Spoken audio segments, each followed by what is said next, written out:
Hello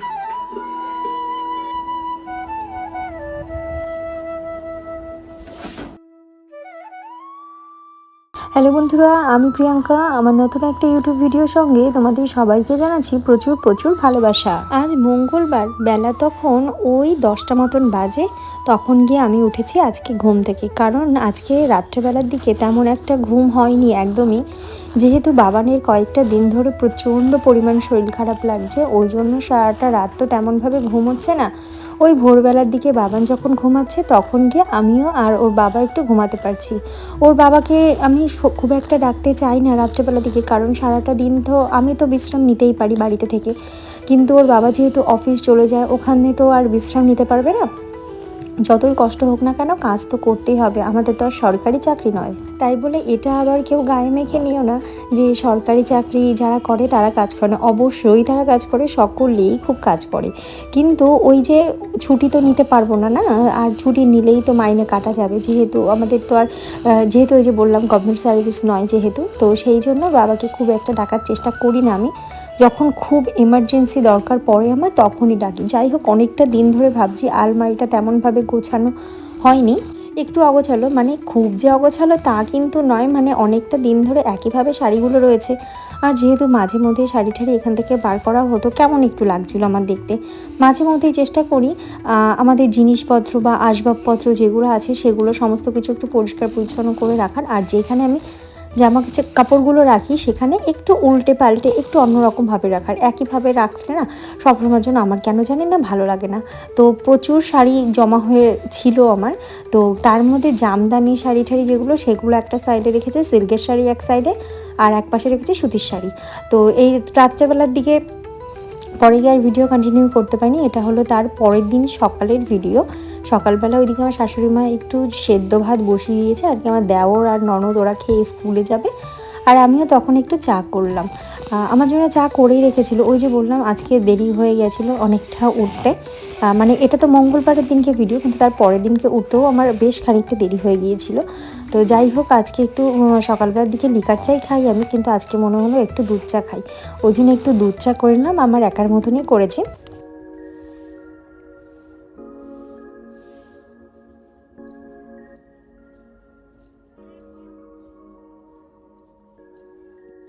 সকালবেলার দিকে আমার ঘরে না খুব একটা রোদ পড়ে না, কিন্তু গরমকালের সময় সকালটা শুরু হবে মনে হয় আমার ঘরে রোদটা দিয়ে।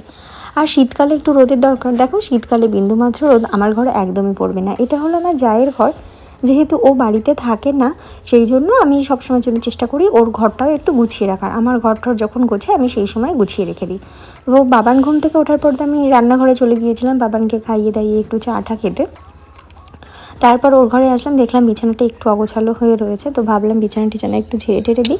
আর এই বেডশিটটা পাতা হয়ে গিয়েছে, বেশ কয়েকদিন হয়ে গিয়েছে, ভাবছি আজকালের মধ্যেই তুলে দেবো। তার মধ্যেই আমার ননদ দেখি আজকেই আর কি বিছানা চাদরটা তুলে দিয়েছে। আর এই ঘরটা এত সুন্দর রোদ পড়ে, কম্বল টম্বল যাই জানলার পাশে রাখা হয় এত সুন্দর গরম হয়ে থাকে। আর দুপুরবেলার দিকে না ঠাম্মা এই ঘরটায় এসে একটু মাঝে মধ্যে শোয়, যেহেতু একটু রোদ রোদ পড়ে তো ঘরটা বেশ গরম হয়ে থাকে। আর আমার ঘরটা শীতের সময় গেলে মনে হবে যেন কোনো হিমাচল প্রদেশে চলে এসেছি, মানে এত ঠান্ডা, মানে বিন্দুমাত্র রোদ তো আমার এই ঘরটায় আসেই না। আর গরমের সময় এসি ছাড়া তো একটা মুহূর্ত মনে হয় থাকা যাবে না, এত গরম এত গরম। বিয়ের পর পর তো আমার এই ঘরটায় এসি ছিল না, তখন না গরমের সময় আমি করতাম কি, প্রায় দুটো করে বিছানা চাদর ভিজিয়ে রাখতাম, ভিজিয়ে জানলার উপর দিয়ে দিয়ে রাখতাম, ওই ঠান্ডা হাওয়াটা যাতে একটু ঘরে একটু টানতে পারে। আর বাবান হওয়ার পরে যেহেতু এসিটা নেওয়া হয়েছে, ওই জন্য এখন অতটা প্রবলেম হয় না, কারণ আমরা কষ্ট করে থাকতে পারলেও আমার ছেলেটা তো কষ্ট করে থাকতে পারবে না, না। যাই হোক, এদিকে ওর বিছানা গোছানো প্রায় কমপ্লিট হয়ে গিয়েছে, আর বাবানও এদিকে ঘুমিয়ে পড়েছে।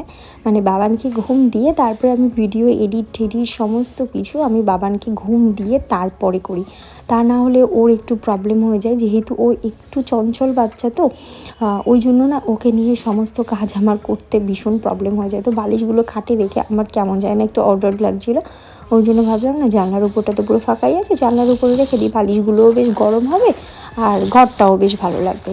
আর এইদিকে একটু রোদ আসছিল, জানলা দিয়ে মিঠে রোদ্দুরে চাটা খেতে এত ভালো লাগছিলো, বাবা ভালো তো একদম সেই ভালো লেগেছে, গালটা মনে হয় পুরো পুড়েই গেল। এদিকে বাবানের স্নানের জন্য একটু জল বসিয়ে দেবো।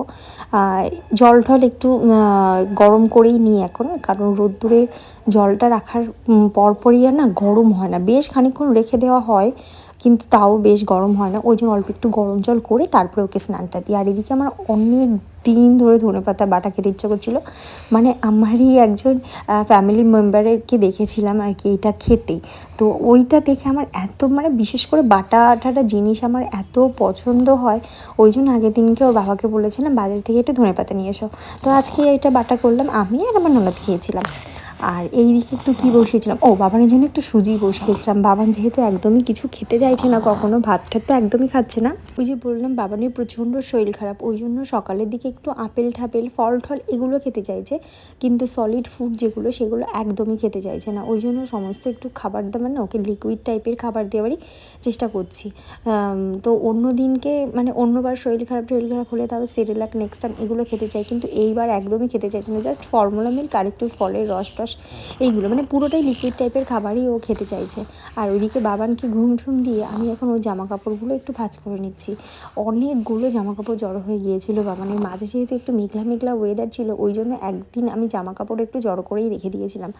আর একদিন বাবানের জামা কাপড় রাখলে যে এত পরিমাণ জামা কাপড় জড়ো হয়ে যায় সে আর কি বলবো। আর একদিনই কেচে দিলে আমারও খুব প্রবলেম হয়ে যায়, যেহেতু জামা কাপড়গুলো ভেজে থাকে না। তো এইদিকে একটু জামা কাপড় টাপড় গুছিয়ে নেব, তারপর যাব আমি আর কি দুপুরের খাবার খেতে।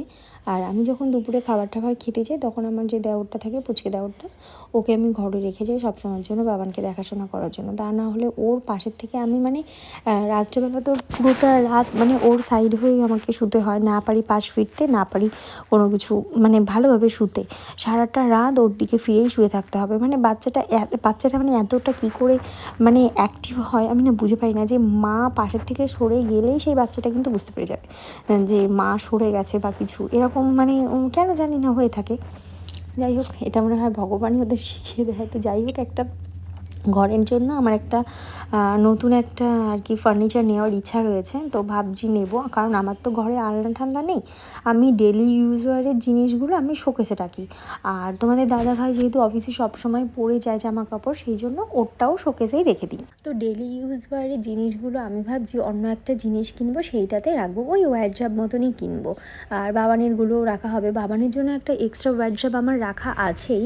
ওর মধ্যে ওর সমস্ত ভালো জামা কাপড় টাপড়, শীতের জামা কাপড় যা হয় আর কি, সেগুলো আমি বাবানের ওয়ার্ড্রবটাতে রেখে দিই। ওটা আমাদের মানে আর ডেলি ইউজওয়ারের জিনিসগুলো আমি শোকেসেরই একটা পার্টি রাখি। আর বাকি যে মানে পার্টগুলো রয়েছে সেগুলোতে আর কি ওর বাবারটা, শীতের জামা কাপড় আমার, আর একটু জামা কাপড় ঠেসে ঠেসে বসিয়ে রাখলে না মনে হয় যে বেশ অনেকটা জায়গা হয়েছে। তো বেশ যতটুকু পারি, ছোটো বাচ্চা নিয়ে খুব একটা ভালো গোছাতে পারি না, সবসময়ের জন্য সময় হয়ে ওঠে না। আর ওর বাবার জামা কাপড়গুলোও দেখলাম বেশ আলুথালু হয়ে রয়েছে, ওই জন্য ভাবলাম ওই পাটটা একটু গুছিয়ে নিই। ঘর ঠর গুছিয়ে টুচিয়ে তারপর লেগে গেছি ঘর মুছতে। সেদিন সকালবেলার দিকে ঘর একদমই মোছা হয়নি আমার, ওই জন্য বিকালবেলার দিকে ওর বাবা ওর ঠাকুমা আর কি বাবানকে নিয়ে গিয়েছে একটু আমার মামা শ্বশুর বাড়িতে, পাশেই মামা শ্বশুর বাড়ি। তো ওদের বাড়িতে গিয়েছে, একটু বাবানকে ঘুরতে নিয়ে গেছে, শরীরটা ভালো না, তো ওই জন্য একটু ঘুরে ঠুরে নিয়ে বেড়ালে ওর একটু মন মেজাজটাও ভালো লাগে। আর আমি ওই জন্য এই ফাঁকে বিকালবেলার দিকে ঘর ঠরগুলো একটু মুছে টুছে নিচ্ছি। আমার আগের যে চ্যানেলটা রয়েছে না আমাদের দিনলিপি, ওই চ্যানেলটাতে তো আমি ডেলি ব্লগ শেয়ার করতাম। তো ওখানে কিছু কিছু জন বলে কি যে এই তো সারাদিন আজকালকার ইউটিউবের কন্টেন্ট হয়ে গেছে ঘর মোছা, ঘর ঝাড় দেওয়া, পায়খানা পরিষ্কার করা, পায়খানা করছে কি না তা দেখা, বাচ্চা পায়খানা করেছে কি না, এই হ্যানা ত্যানা নানান লোকের নানান মন্তব্য। আচ্ছা আমাকে একটা বলো, তোমরা এক জায়গায় ঘুরতে যাচ্ছ, তোমরা কোনো খাবারের রিভিউ করছো, সেইগুলো ভালো, কিন্তু ডেলি ভ্লগ শেয়ার করলে এটাই কি খারাপ?